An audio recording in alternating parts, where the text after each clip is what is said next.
Okay? Yeah? Okay.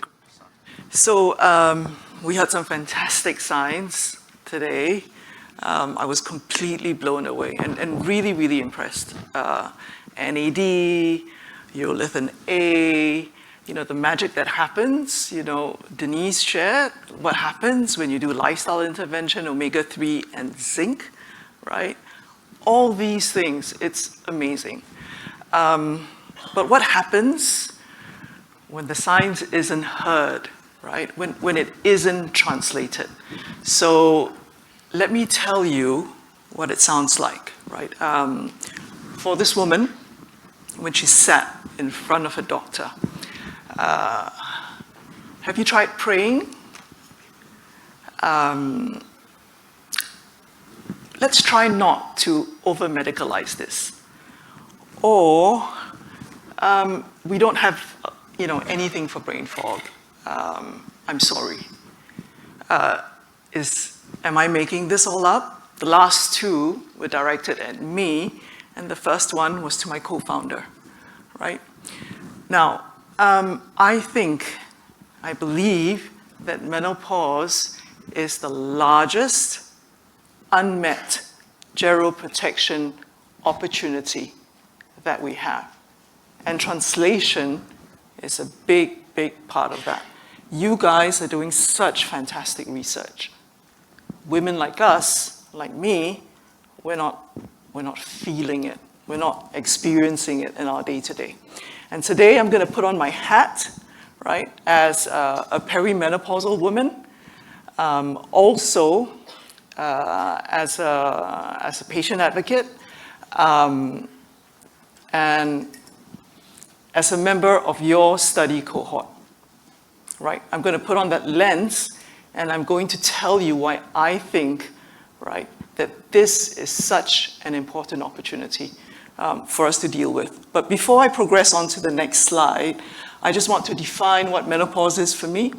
Right, for me, it is that perimenopausal period, and maybe a short time after, maybe about 5 to 10 years after you're menopausal, that window when there's so many changes happening biologically, and where that benefit risk,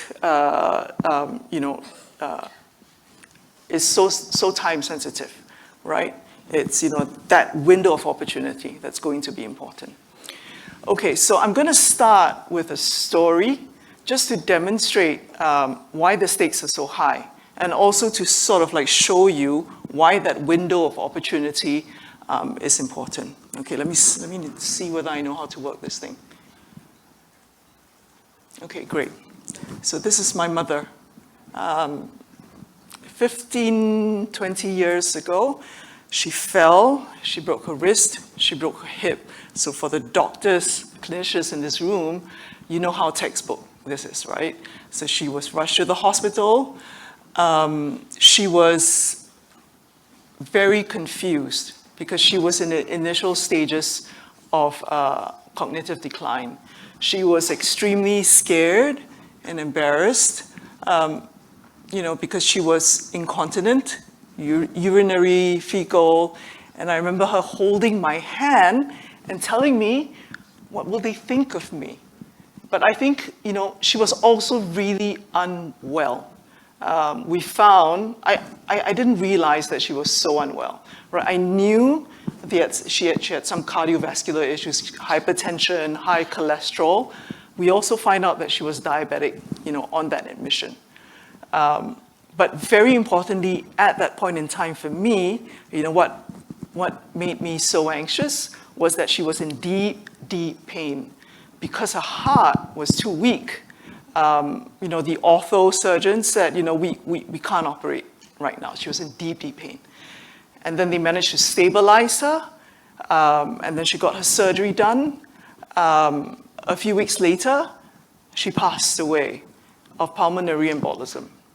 She was 74.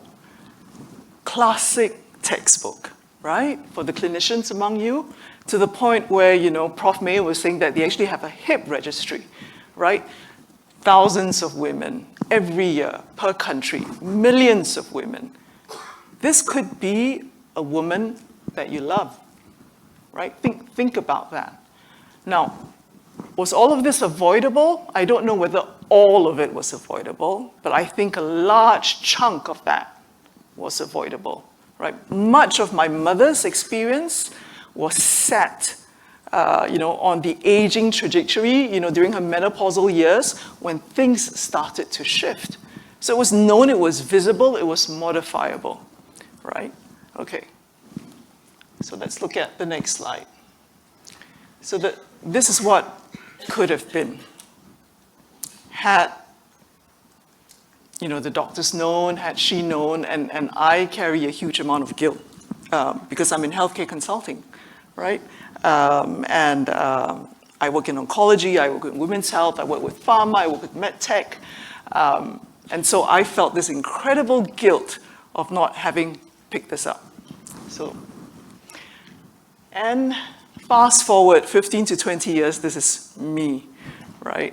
And on hindsight, I realized that I had every symptom that my mother had.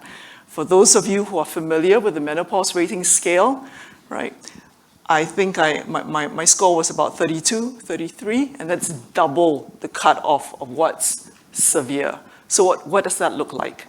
Right, so what that looks like is, someone in my team would come up and talk to me, and I'll say, okay, just can you repeat that, please? And then they would feel like, it's because they didn't structure their ideas correctly, but it was because I didn't process it correctly. Okay, I've got 3 minutes left, I better hurry up. Right, okay. So the question is, right, same symptoms, same trajectory. Am I going to end up at the same place as my mother? Look at this poor hamster, right? Feels like it's running in place for the longest time. So that's what it feels like for a menopausal woman, right? No change. I would argue it'd be provocative, and I'd say there has been no change, right? Or very, very minimal change, despite, all the progress that we see in clinical practice guidelines. Why is that? Okay, let me qualify that. Yes, we do see progress in clinical practice guidelines, but if we look at the other variables, clinician knowledge, access to care, HRT uptake, right? Outcomes, minimal, slow, minimal. Not very much, right? Okay, so let's have a look now at a couple of vectors, right, which I think we can work on to really shift the landscape, to really, really make a difference. So the first one is the woman, right? Her internal agency, her individual agency. So in the wise words of Michael Jackson, right? You look at the man in the mirror, that's where you start. The Gen Zs in the audience probably don't know what I'm talking about, right? Okay, so you have that. And then the second vector is really the woman and her interaction with friends, family, community at the workplace. And these really, really matter. Okay, so let's start with the woman. Actually, just let me go on to the next slide because I've got 2 minutes left, right? So if you look at that individual woman, first, she's not able to connect the dots, right? For myself, working in healthcare consulting, working with pharma clients and medtech companies, right? I was not able to identify all my symptoms with perimenopause. And then, in Asia, there's all this stigma. A lot of women tell us that they cannot talk to their husbands about it. It's not possible. And it's compounded, or it can be ameliorated, right, when you go into the workplace, right? Because what happens is that when they talk with colleagues or their girlfriends, there's good information, but there is also misinformation. Right. And then, a woman can't talk to a manager because she feels uncomfortable. But more importantly, the manager is not comfortable talking about it with her. And it's not covered in the workplace. Healthcare coverage for menopause is not covered. Right. So all those are issues.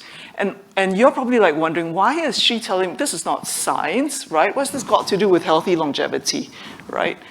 Because we are all family, friends, colleagues, employers, managers, and I would argue that what we do at this stage is potentially the most important step because it brings that awareness and it opens up the possibilities for better care.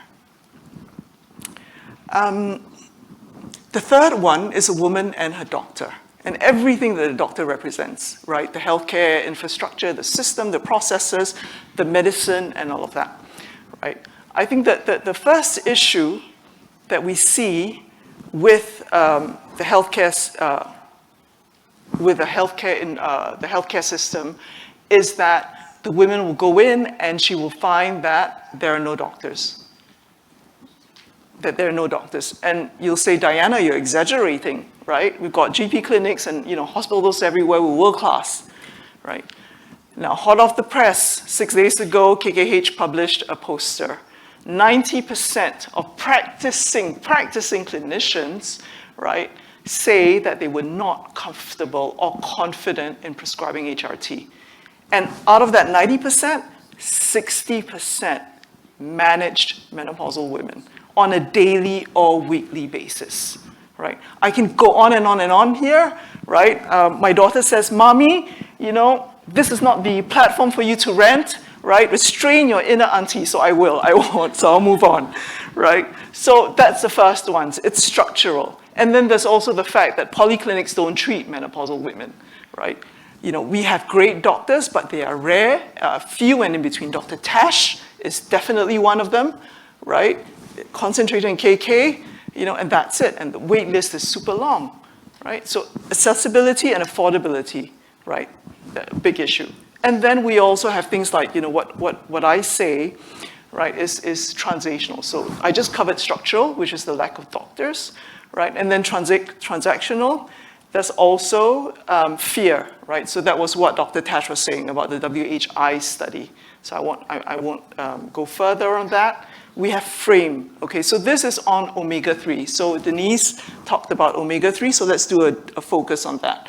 For omega-3s, right, we've got good evidence on, especially for triglycerides, right, for your lipids and triglycerides. And we've got good data as well for mood, right?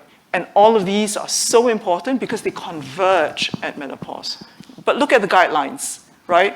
The guidelines for cardiology, it's, for lipids. And then if you look at orthopedics, it's for joint inflammation. And then if you look for psychiatry, it's for moods. Menopause, nowhere there, right? And it's because, right, it's not positioned for menopause. Therefore, it is not picked up for menopause. So what does that mean for you as researchers? Is that the menopausal woman, right, is not your index patient, and that is a structural blind gap. When you miss that biological transition of 50% of the population, right, it's a structural blind gap. And that means that clinical uncertainties will persist. Stories like my mother will happen over and over again. And the second thing, and this is really, really important, track biometrics, they're really important. Your lipid ratios, your inflammation markers, that's really important. But also track outcomes which matter to women. And what does that mean? Women need to understand, is this gonna help my sleep, right? Is it gonna help my joint pain? Is it gonna help my brain fog? Because if you don't make it explicit, right, it's not going to translate into menopause care. I work a lot with physicians on a day-to-day basis. I talk to physicians every day, right? And they are just so busy that if you don't make things super clear to them, right, it's gonna get missed, right? The last one is investment. It's on testosterone. I won't spend a lot of time there because I've got zero, right? But the point is that, here, experiences in clinic, right, outpaces what we have in terms of data. So, and it's because, we're not making the appropriate investment there. Okay, so that's it overall. Let me just move on to my last slide. So my last ask of you, right, is, as researchers, make menopausal women your index patients, right? For clinicians, proactively screen, right, for menopause, because it's a certainty it's gonna happen. 66% of women have clinically meaningful symptoms. That data comes from your peers, at the O&G department. It's a fantastic paper. It's an IWHP program, right? It's fantastic. So the likelihood of that happening, is very, very high. Okay. And then to industry, right? Think about access pathways, making it more affordable for women to access their therapies and to support clinicians and researchers in achieving their goals. And then, what can we do as patients, right? We're going to make sure that we show up, that we educate ourselves, right? And that we come to the table. And one last thing, right? Because we are all family, friends, colleagues, managers, employers, right? That's something that you can all do today, tomorrow, right? To help bring that awareness, reduce that stigma, so that options to care open up so much more. Thank you very much.